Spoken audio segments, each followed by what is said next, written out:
So you want to know about the Bakersfield heat. I'm going to give you 10 things that are going to help you navigate it when you call this place home. And you're going to be, some of them you're going to be like, well, duh, that's rocket science. Okay.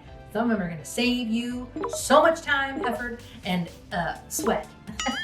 Let's get to it. So, you know I am Angel, your Bakersfield realtor. I'm always trying to help you know what it's like to live here, call this place home, and navigate things like the neighborhoods, the heat, you know, all the fun things about what we do around here in Bakersfield. But the first thing you're going to want to know about these things in the heat is that number one, it is a dry heat, D-R-Y.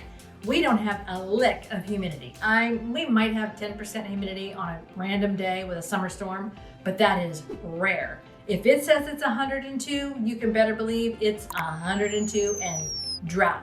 So the best thing to do is lotion and potion when it's that hot, because you will absolutely feel like it's just you walked out into an oven when you step outside your house. But it's not wet, it's dry. I'm baking like a toasted cheese here. It's so hot here. All right, number two, kind of obvious. You're gonna need to wear some sort of skin protection, whether it's a hat, a rash guard, especially for the littles when they're out in the sun. You know, sunscreen if you have animals or chickens or whatever. Make sure that they are protected from the sun, because Bakersfield heat does damage quickly.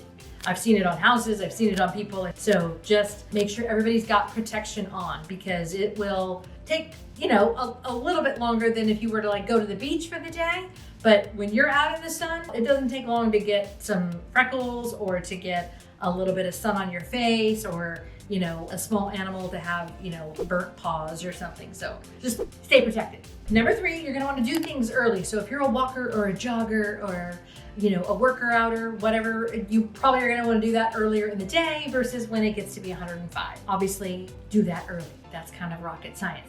One of the things that I absolutely recommend is if you're gonna go to the grocery, if you're gonna do all your errands, running around, whatever, do that earlier in the day as well, because when it's 105 and you've got littles or you've got a dog that you're trying to walk, it's just miserable. If you do work during the day and you have to go to the store at night, I would wait and do it like after the sun goes down, because even though the sun goes down, it's still hot. It's probably 101 sometimes still at 7:30 at night. So just do all that kind of stuff early in the day. Bonus tip, I sometimes have my groceries ordered, use Instacart, whatever, and I ordered my groceries. I didn't think about like the delivery time.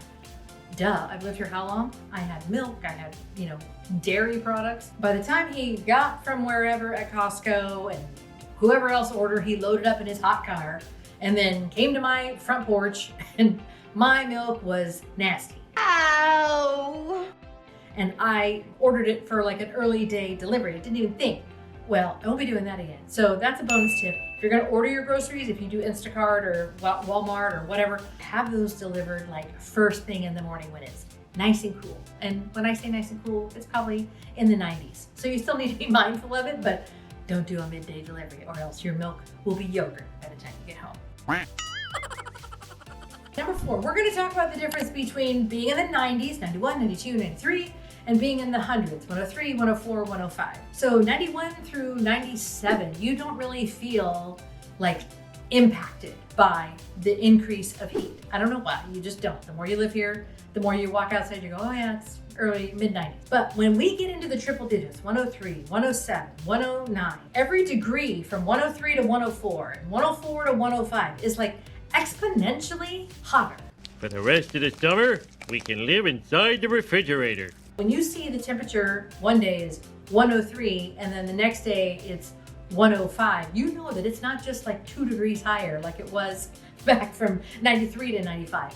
It makes a big difference from 103 to 105 and then 105 to 107. Like, I don't know what it is, but just be careful that you don't think it's the same as 93 to 94 and 103 to 104. It makes a difference, and that's just one of the things you gotta know. If you are liking this information, leave me a comment down below. Let me know what you think of the numbers so far. Some of them, like I said, kind of rocket science, but some of them are insider tips. You're gonna wanna know what the rest of the tips are, so stay watching, like and subscribe if you're there. I appreciate you being here. Let's get back to the countdown. Here is some information for you, a little Bakersfield local information. Bakersfield gets out of town.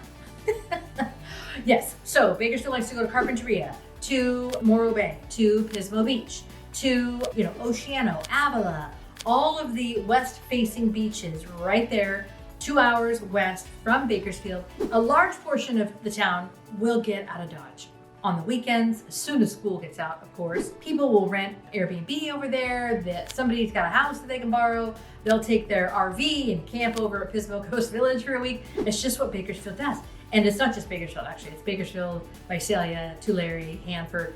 Everybody goes to that area to cool down, because here's the crazy thing. So when it's 103 here, over on the coast, it's in the 60s and 70s. Heck yeah, we want to be there where it's cool. And then the same thing in the winter months when it's like, 30s and 40s here, when, January, February, and it's like everybody's done being cold. Everybody goes to the coast. They call it the coast here, not the beach. And it's in the 70s and 80s and sunny.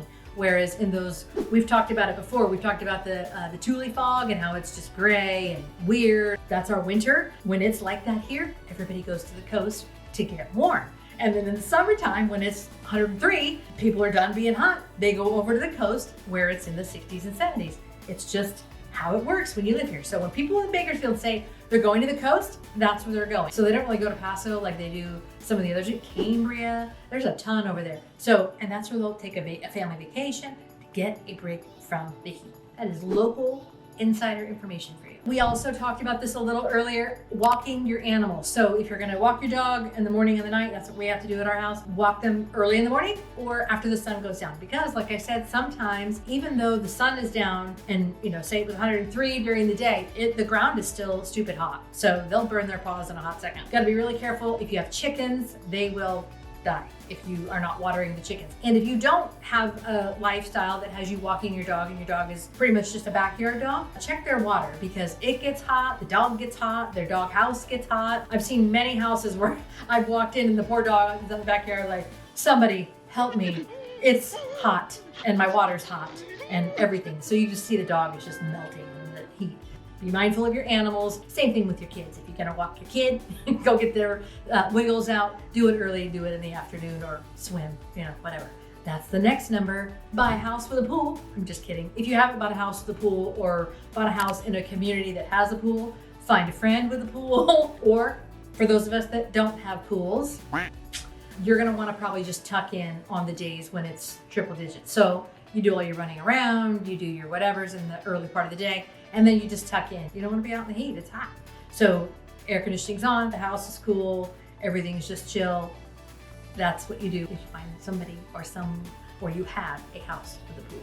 And the next thing you've got to know is, especially, this is 2023 that I'm filming this, smack in the middle of August, and we have a crap ton of mosquitoes. Mosquitoes, no-see-ums, other little flying things that bite you and nap at you and animals, ugh.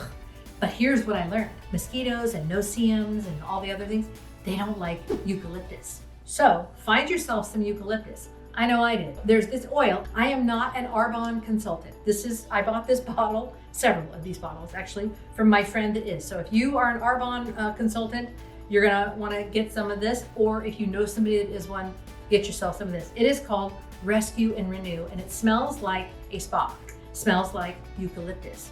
If you don't have this oil, you can get I've seen lotions that have eucalyptus in it. Back in the day, we used to use Skin So Soft from Avon and put that on, and they didn't like that either. Although that wasn't eucalyptus, but whatever. Anyway, get yourself some eucalyptus because they don't like it. I know you can get those candles to burn outside. Get a eucalyptus one and you won't have mosquito bites on you or your kids or your dog, because man, oh man, it makes a huge difference. You don't smell like DEET, you're not putting poison on your kids and on your body. It really is delicious. I would highly recommend getting some of that. Again, I am not a consultant. Just find yourself one and get yourself some of this Rescue and Renew Detox Oil. Number 9, you are going to want to fall in love with batch cooking. I am not a fitness influencer. I am not your health and wellness coach. I am just somebody that lives in Bakersfield and knows how to save my peace in the triple digit heat that we endure through the summer. Let me show you this. Get yourself a slow cooker, fall in love with your slow cooker. Also, your grill. One of the things that we like to do when I remember is to batch up a whole bunch of meat, chicken, and ribs, and steak, and burgers, and sausages or whatever, like Sunday after church when it's not quite hot yet. And so we've got meat in the house for everybody to nosh on through the week. That will save you a crap ton of time. Also, the slow cooker. You get your stuff together before you go to work or before you go out for the day to go enjoy, time with friends or whatever. Come back and your kitchen isn't hot. The worst thing is when it's 103, you don't have anything planned and you gotta heat up your kitchen on top of a hot day outside. Let me tell you, you will be so upset that you did not get yourself a slow cooker or an Instapot and save yourself some peace, because the last thing you wanna do is heat up your house or heat up your kitchen, making a meal. Anyway, just fall in love with batch cooking. I wanna show you one of my favorite things. I love hard-boiled eggs. I don't know about you, but I love them again, through the week. I can grab it. I know I've got a little bit of protein, put a bit of salad, whatever, have them as a snack. This thing is my favorite. It sings a little song. You push the button, sings a little song when it's done with your eggs. I'm not a fan of the soft boiled, but I know a lot of people are. And it comes with this little shot glass. And depending on how much water you pour into this little centerpiece is, pardon mine, looks like it's burnt, but it's not. How much water you pour in there is if you have a soft boiled egg, a medium boiled egg, or a hard boiled egg. So I just wanted to share, I use this all the time for hard boiled eggs in my fridge, and also helps on getting through the hot days. So batch cooking, fall in love with your grill, and this is my favorite if you like hard-boiled eggs. Number 10, another local tip for you. Summer goes until the end of the fair. So anybody you talk to in town, if you talk about oh wow, it's so hot, when's it gonna end? All you have to do is say, it's always hot until after the fair. And everybody goes, yep, you're absolutely right. Because the Kern County Fair, as you guys have seen, we made that video before, Kern County Fair is the last 10 to 12 days of September. And it stays triple digits. And it's just, I don't know, it's just the way it is. That's the cows and the sheep and everything happening out of the fair, and they've all been, ready for their shows and everything. But then as soon as the fair is done, it's God knows, and the temperature drops. Come, early October, the temperature starts to drop to the high 80s, low 90s again, and you're like, oh, okay, fair's done, summer is over. So keep that in mind. It will end, and it will end after the fair, and the fair is at the end of September. 9 times out of 10. I think they changed it when it was 2020, but 2020 was crazy anyway, so we can't count anything as a benchmark from that year. Now you have the top 10 things to know about the heat when you move to Bakersfield. I'll see you around town.